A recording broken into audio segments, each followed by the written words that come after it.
ಅಧ್ಯಕ್ಷರಾಗಿರುವಂತಹ ನೀವು ಇವತ್ತು ಈ ಕ್ಷೇತ್ರಕ್ಕೆ ಭೇಟಿ ಕೊಟ್ಟಿದ್ದೀರಾ. ನವರಾತ್ರಿಯ ಸಂದರ್ಭ ವಿಶೇಷತೆ ಬಗ್ಗೆ ಏನು ಹೇಳಕ್ಕೆ ಇಷ್ಟಪಡ್ತೀರಾ? ಭಕ್ತಿ ಮಾಧ್ಯಮದ ಮುಖಾಂತರ ದಕ್ಷಿಣ ಕನ್ನಡ ಜಿಲ್ಲೆಯ ಸಮಸ್ತ ಜನರಿಗೆ ನವರಾತ್ರಿ ಹಬ್ಬದ ಶುಭಾಶಯನ್ನು ಕೋರುತ್ತಾ, ಬಹುಶಃ 8ನೇ ದಿವಸ, ನವರಾತ್ರಿ ಹಬ್ಬದ 8ನೇ ದಿವಸ ವಿಶೇಷವಾದಂತಹ ಇವತ್ತು ಜನಸ್ತೋಮನೆ ಬಪ್ಪನಾಡು ಪಂಚದುರ್ಗ ಪರಮೇಶ್ವರಿ ತಾಯಿಯ ಅನುಗ್ರಹ ಹಾಗೂ ಆಶೀರ್ವಾದ ತೆಗಲಿಕ್ಕೆ ಬಂದಿದ್ದಾರೆ. ಬಹುಶಃ ಕೊರೋನಾದ 2 ವರ್ಷದಿಂದ ನವರಾತ್ರಿ ಹಬ್ಬವನ್ನು ಆಚರಿಸುವಂಥ ಸಂದರ್ಭ ಇರಲಿಲ್ಲ. ಈ ವರ್ಷ ವಿಜೃಂಭಣೆಯಿಂದ ಎಲ್ಲ ಕಡೆಯಲ್ಲೂ ಕೂಡ ನವರಾತ್ರಿ ಹಬ್ಬದ ಆಚರಣೆಯನ್ನು ಮಾಡ್ತಾ ಇದ್ದಾರೆ. ನವರಾತ್ರಿ ದಿವಸ ನಿಮ್ಮ ದಿನಚರಿ ಹೇಗಿರುತ್ತೆ ಸರ್? ನವರಾತ್ರಿ ವರ್ಷಂಪ್ರತಿ ನವರಾತ್ರಿಗೆ ಉಪವಾಸದಲ್ಲಿರುವಂಥವ. ನಾನು ಉಪವಾಸ ಅಂದರೆ ಯಾವುದೇ ರೀತಿಯ ಆಹಾರ ಪದಾರ್ಥವನ್ನು ನಾನು ಸೇವಿಸುವುದಿಲ್ಲ. ಅದೇ ರೀತಿಯಲ್ಲಿ ಯಾವುದೇ ರೀತಿಯ ಹಾಲಿನ ಜ್ಯೂಸನ್ನು ಕೂಡ ನಾನು ಕುಡಿಯೋದಿಲ್ಲ. ನಾನು ಎಳ್ನೀರು ಹಾಗೂ ಲಿಂಬೆಹಣ್ಣಿನ ನೀರನ್ನು ಕುಡಿತಾ ನನ್ನ ವ್ರತವನ್ನು ಮಾಡ್ತಾಯಿದ್ದೇನೆ. ಇದು ಕಳೆದ 16 ವರ್ಷದಿಂದ ಮಾಡ್ತಾ ಇದ್ದೇನೆ. ವರ್ಷಂಪ್ರತಿ ಮಂಗಳೂರಿಂದ ಕಟೀಲಿಗೆ ಪಾದಯಾತ್ರೆ ಮುಖಾಂತರ ಕೂಡ ನಡ್ಕೊಂಡು ಹೋಗಿ ನಾವು ನವರಾತ್ರಿ ಹಬ್ಬವನ್ನು ಆಚರಿಸ್ತೇವೆ. ಪರಮ ಭಕ್ತರು ನೀವು ಆ ಶ್ರೀದೇವಿಯ ಕೃಪೆಗೆ ಪಾತ್ರರಾಗಿದ್ದೀರಿ. ಪಿಲಿನಲಿಕೆ ಬಗ್ಗೆ ಹೇಳೋದಾದರೆ ಸರ್? ದಕ್ಷಿಣ ಕನ್ನಡ ಜಿಲ್ಲೆಯ ಒಂದು ಗಂಡು ಕಲೆ ಪಿಲಿನಲಿಕೆ. ಅವಿಭಾಜಿತ ದಕ್ಷಿಣ ಕನ್ನಡ ಜಿಲ್ಲೆಯಲ್ಲಿ ದಸರಾ ಹಬ್ಬಕ್ಕೆ ಮೆರುಗು ತರುವಂಥ ಒಂದು ಕಲೆ ಇದ್ದರೆ ಅದು ಹುಲಿವೇಷ ಕುಣಿತ.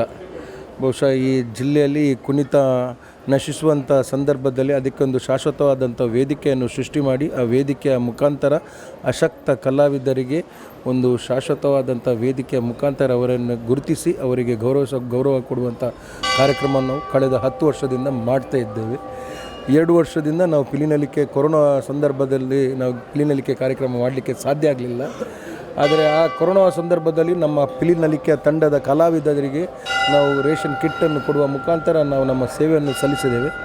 ಈ ವರ್ಷ ಪಿಲಿನಲಿಕೆಗೆ ಹೆಚ್ಚಿನ ಮೆರುಗನ್ನು ತರಲಿಕ್ಕೆ ನಮ್ಮ ಬಾಲಿವುಡ್ಡಿನ ಖ್ಯಾತ ನಟರು ಬಪ್ಪನಾಡು ಪಂಚದುರ್ಗ ಪರಮೇಶ್ವರಿ ತಾಯಿಯ ಭಕ್ತರಾದಂಥ ಸುನೀಲ್ ಶೆಟ್ಟಿ ಅವರು, ಪೂಜಾ ಹೆಗ್ಡೆ ಅವರು, ಅದೇ ರೀತಿಯಲ್ಲಿ ವಿಶೇಷವಾಗಿ ಕಾಂತಾರ ಪಿಕ್ಚರ್ ಈಗ ತಾನೇ ಕಿರುತೆರೆಯಲ್ಲಿ ಬಂದಿದೆ.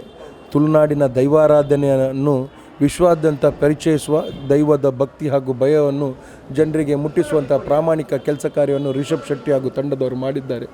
ರಿಷಬ್ ಶೆಟ್ಟಿ ಹಾಗೂ ತಂಡದ ಎಲ್ಲ ಸದಸ್ಯರು ಕೂಡ ನಮ್ಮ ಪಿಲಿನಲಿಕೆ ಕಾರ್ಯಕ್ರಮಕ್ಕೆ ಬಂದು ನಮ್ಮ ಈ ಪಿಲಿನಲಿಕೆಯನ್ನು ಲೋಕಕ್ಕೆ ಪ್ರಸಾರ ಮಾಡುವಂಥ ಪ್ರಯತ್ನದಲ್ಲಿ ಅವರು ಕೂಡ ಭಾಗಿಯಾಗಿದ್ದಾರೆ. ನಮ್ಮ ಉದ್ದೇಶ ಒಂದೇ, ಅವಿಭಾಜಿತ ದಕ್ಷಿಣ ಕನ್ನಡ ಜಿಲ್ಲೆಯ ಈ ಗಂಡು ಕಲೆ ರಾಜ್ಯಾದ್ಯಂತ ರಾಷ್ಟ್ರಾದ್ಯಂತ ಮೂಲೆ ಮೂಲೆಗೆ ಮುಟ್ಟಿಸುವಂಥ ಪ್ರಯತ್ನ.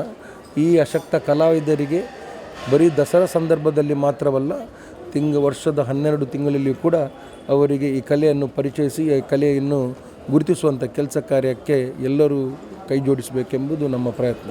ಖಂಡಿತವಾಗಿಯೂ ಕೈ ಜೋಡಿಸ್ತಾರೆ ಸರ್. ಅದೇ ರೀತಿಗೆ ಮನೆಯಲ್ಲಿ ಯಾವ ರೀತಿ ನವರಾತ್ರಿಯನ್ನು ಆಚರಿಸ್ತಾರೆ ಸರ್? ಎಲ್ಲರ ದಕ್ಷಿಣ ಕನ್ನಡ ಜಿಲ್ಲೆಯಲ್ಲಿ, ನನ್ನ ಮನೆ ಅಂತಲ್ಲ, ಎಲ್ಲರ ಮನೆಯಲ್ಲಿಯೂ ಕೂಡ ನವರಾತ್ರಿ ಅಂದರೆ ಒಂದು ಹಬ್ಬದ ವಾತಾವರಣ. ಎಲ್ಲರೂ ವ್ರತದಲ್ಲಿರ್ತಾರೆ. ನಮ್ಮ ಮನೆಯಲ್ಲಿ ಕೂಡ, ನನ್ನ ಮನೆಯಲ್ಲಿ ವಿಶೇಷವಾಗಿ ನಾವು ಕುರಾಲ್ ಹಬ್ಬ ಅಂತ ಹೇಳ್ತೀವಿ, ಅದು ನಾವು ಮಾಡೋದು ದಸರಾ ಸಂದರ್ಭಕ್ಕೆ.